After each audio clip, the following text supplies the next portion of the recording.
Welcome to all students.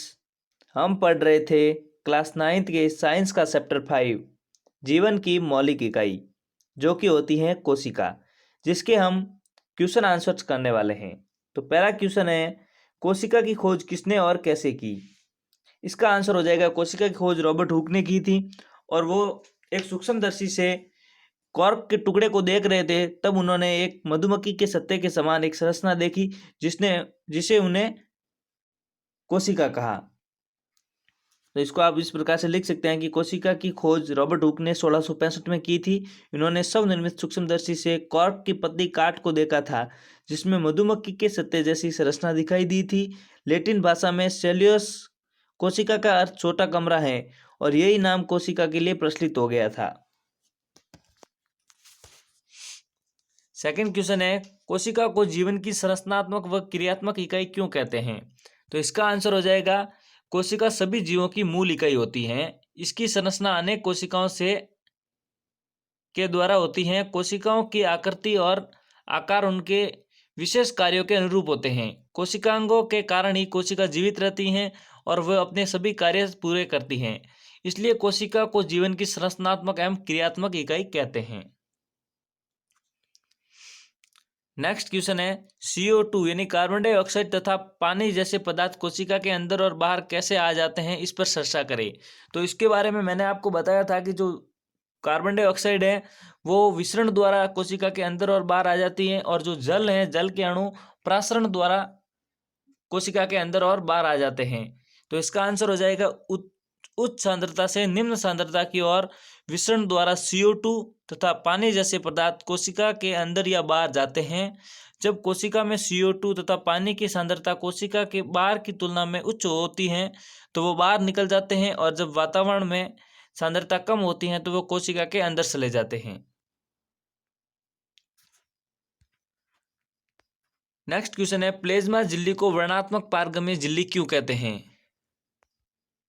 तो इसका answer हो जाएगा, लिपिड और प्रोटीन से बनी प्लेज्मा झिल्ली लचीली होती हैं जो पारगम्य झिल्ली का काम करते हुए कोशिका के घटकों को बाहरी पर्यावरण से अलग करती हैं। ये कुछ पदार्थों को अंदर व बाहर जाने देती हैं। ये अन्य पदार्थों की गति को भी रोकती हैं। विसरण प्रक्रिया से CO2 तथा O2 उसके आर पार आ जा सकती हैं। जल के अणुओं की गति भी प्रासरण क्रिया से होती हैं। चूंकि प्लेज्मा झिल्ली आवश्यक पदार्थों को उच्च सांद्रता से निम्न सांद्रता की ओर आने जाने देती हैं, इसलिए इसे वर्णात्मक पारगम्य झिल्ली कहते हैं। कोशिका की जो झिल्ली होती है, प्लेज्मा झिल्ली, वो कुछ गिने चुने पदार्थों को ही कोशिका के अंदर और बाहर आने जाने देती हैं, इसलिए इसे वर्णात्मक पारगम्य झिल्ली कहते हैं। नेक्स्ट क्वेश्चन है, क्या आप निम्नलिखित तालिका में दिए गए रिक्त स्थानों को भर सकते हैं जिसमें प्रोकैरियोटिक एवं यूकैरियोटिक कोशिकाओं में अंतर स्पष्ट है। यानी कि आपको यूकैरियोटिक और प्रोकैरियोटिक कोशिका में अंतर बताना है, जो कुछ इस प्रकार से है। प्रोकैरियोटिक कोशिका जो होती है वो यूकैरियोटिक कोशिका की तुलना में छोटी होती है और यूकैरियोटिक कोशिका बड़ी होती है।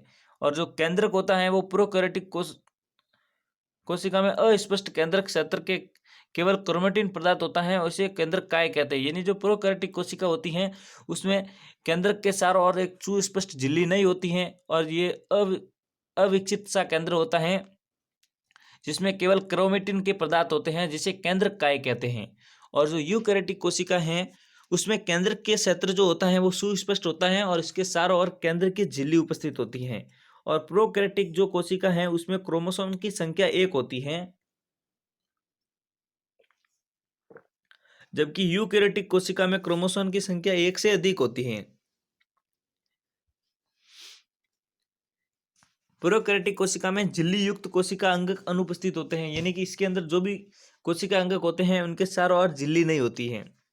जबकि यूकैरियोटिक कोशिका होती है उसके झिल्ली युक्त अंगक होते हैं, जैसे प्लेटिस्ट, माइटोकॉन्ड्रिया आदि, जो इनके चारों ओर झिल्ली होती है।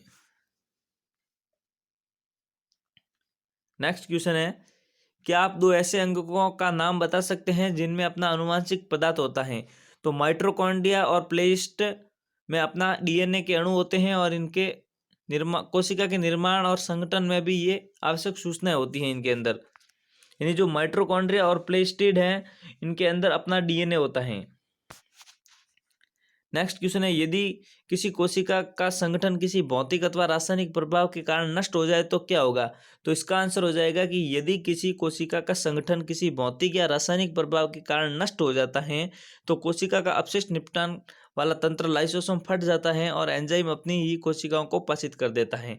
यानी कि अगर कोशिका में किसी तरह का व्यवधान आने के कारण कोशिका को किसी तरह का नुकसान हो जाता है या कट फट जाती है, तो ऐसी स्थिति में जो कोशिका के अंदर लाइसोसोम होते हैं वो फट जाते हैं और उनके अंदर जो एंजाइम होते हैं वो कोशिका को पचा देते हैं। इसी कारण से लाइसोसोम को कोशिका की आत्मघाती थैली भी कहते हैं।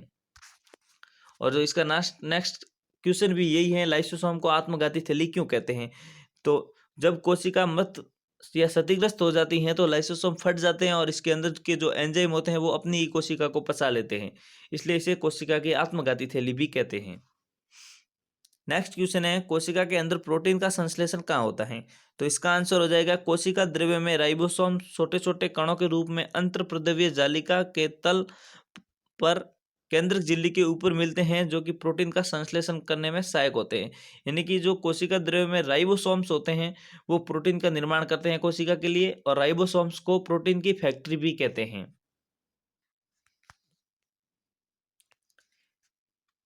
नेक्स्ट क्वेश्चन है, पादप कोशिकाओं तथा जंतु कोशिकाओं में तुलना करो। यानी जो पादप कोशिका है और जंतु कोशिका है उसमें अंतर स्पष्ट करना या उनमें तुलना करनी है।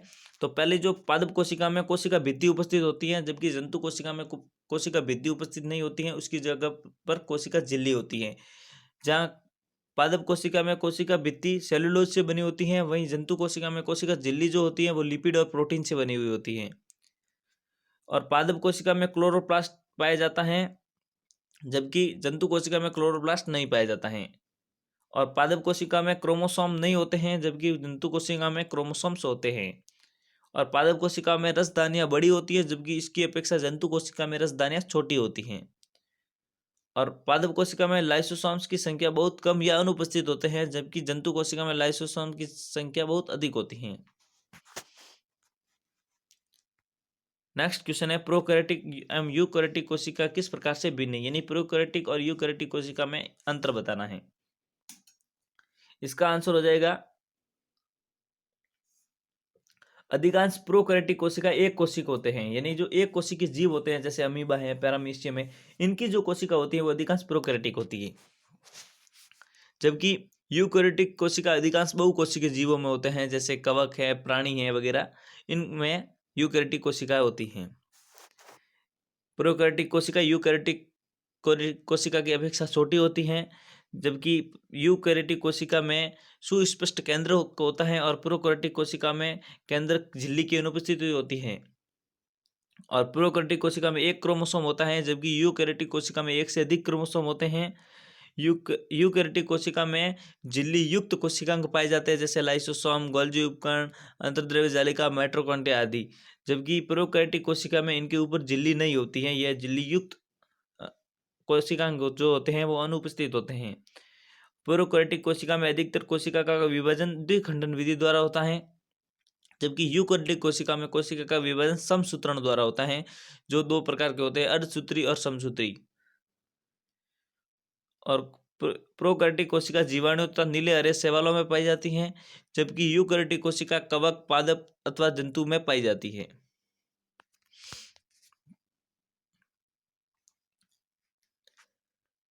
नेक्स्ट क्वेश्चन है, यदि प्लाज्मा झिल्ली फट जाए अथवा टूट जाए तो क्या होगा? तो इसका आंसर है, यदि प्लाज्मा झिल्ली फट जाए अथवा टूट जाए तो कोशिका अंग लाइसोसोम फट जाएंगे और एंजाइम अपनी ही कोशिका को पसा लेंगे। कोशिका का निश्चित आकार समाप्त हो जाएगा। यानी कि अगर कोशिका की झिल्ली फट जाएगी तो ऐसी स्थिति में लाइसोसोम उस कोशिका को पचा लेगा और कोशिका का निश्चित आकार समाप्त हो जाएगा। और गोल्जी नेक्स्ट क्वेश्चन है, यदि गोल्जी उपकरण न हो तो कोशिका का जीवन कैसा होगा? तो इसका आंसर हो जाएगा, यदि गोल्जी उपकरण न हो तो अंतर्द्रव्य जालिका में संश्लेषित पदार्थ कोशिका के बाहर अथवा अंदर विभिन्न क्षेत्रों में नहीं जा पाएंगे।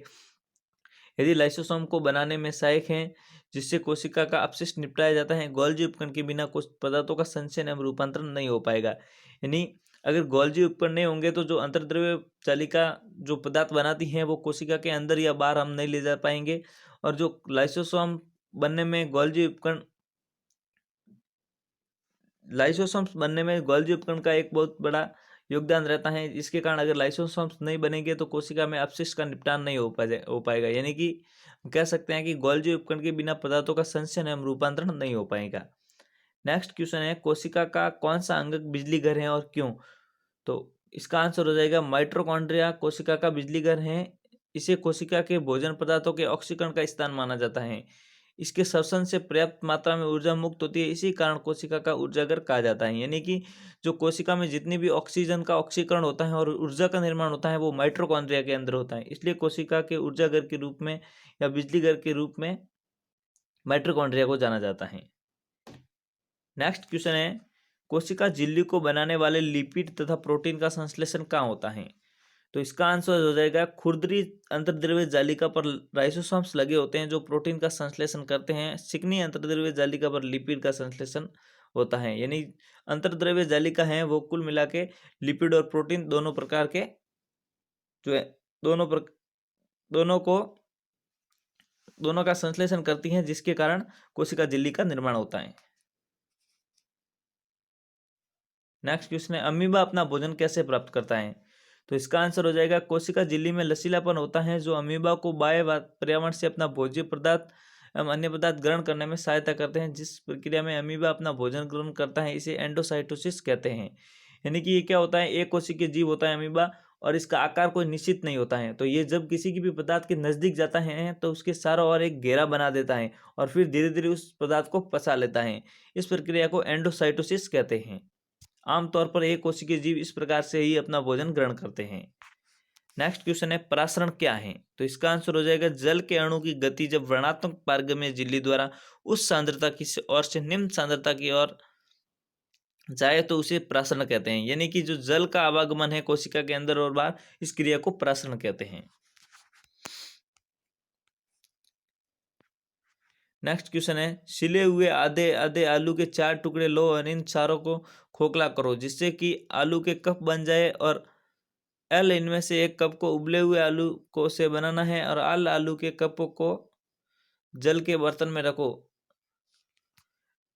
तो ये एक तरह से क्रियाकलाप करना है और इसके अंदर जो क्रियाकलाप में जो पॉइंट करने हैं वो इस तरह से हैं कि ए कप को खाली रखना है, बी कप में 1 चम्मच चीनी डालना है और सी कप में 1 चम्मच नमक डालना है। जबकि डी में क्या दिया गया है कि उबले हुए आलू से बनाए गए कप डी में 1 चम्मच चीनी डालना है और इन सब कपों को चारों कपों को 2 घंटे के लिए रखना है। और इसके बाद जो नीचे दिए गए क्वेश्चन है उनका आंसर देना है कि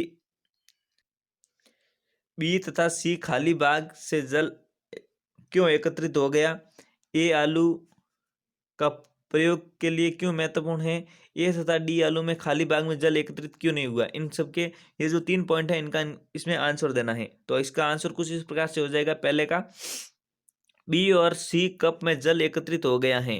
कच्चे आलू में से दोनों कप ऋणात्मक पारगम्यता का कार्य करते हैं और जल प्रासरण विधि से जल खोखले आलू के भीतर चला गया क्योंकि इसके भीतर चीनी और नमक विद्यमान थे। यह अल्प प्रासरण का परिणाम है क्योंकि जल आलू के कपों के अंदर जाने वाले जल की मात्रा उसके बाहर आने वाले जल की मात्रा से अधिक थी। यानी कि जो आलू रखे थे जिसके अंदर हमने चीनी और नमक डाला था उसको पानी के अंदर रखा था, तो वो जो पानी है पानी की मात्रा उस आलू के कप के अंदर कम थी और जो उसके चारों ओर ज़्यादा थी। तो इस कारण से जो कप के बाहर जो पानी था वो उस कप के अंदर आ गया। सेकेंड है, एक आलू का कप कच्चे आलू से बना है जो वर्णात्मक पारगम्य झिल्ली का कार्य करता है। भीतर से खाली होने के कारण जल कोई भी शुद्ध गति नहीं करता है, ये नियंत्रण का कार्य करता है और इसे इसकी मानक स्थिति है। यानी कि जो ए आलू है उसको हमने खाली रखा था, यानी कि उसके अंदर किसी तरह का जल या किसी तरह का पदार्थ नहीं था। इसके कारण जो जल है वो न तो अंदर आ पाया और न अंदर का जल बाहर जा पाया। इस स्थिति को मानक स्थिति कहते हैं। यानी कि न तो उसके अंदर जल गया और न ही उसके अंदर का जल बाहर गया। जो लास्ट है आज का क्वेश्चन इसमें है, ए और डी आलू के खाली भाग में जल एकत्रित क्यों नहीं हुआ। यानी कि इसमें जल एकत्रित क्यों नहीं हुआ इसके बारे में एक्सप्लेनेशन करना है कि ए और डी जल में नहीं जमा हुआ क्योंकि दोनों के बाहरी जल की सांद्रता कपों में स्थित जल की सांद्रता के बराबर थी, जिस कारण प्राशन नहीं होता है। कप ए कच्चे आलू का बना होता है और भीतर से खाली था, तथा कप डी उबले आलू का बना था जिसमें 1 चम्मच चीनी थी। उबला होने के कारण ऋणात्मक पारगम्य में झिल्ली का कार्य नहीं करेगा, जिस कारण आलू के कपों में जल की कोई शुद्ध गति नहीं हुई। तो इसी के साथ इस चैप्टर के क्वेश्चन आंसर खत्म यही होते हैं। तो नेक्स्ट चैप्टर को देखने के लिए हमारे चैनल NCERT सीखो को सब्सक्राइब जरूर कर दे और इस वीडियो को ज़्यादा से ज़्यादा अपने फ्रेंड्स के साथ शेयर करें।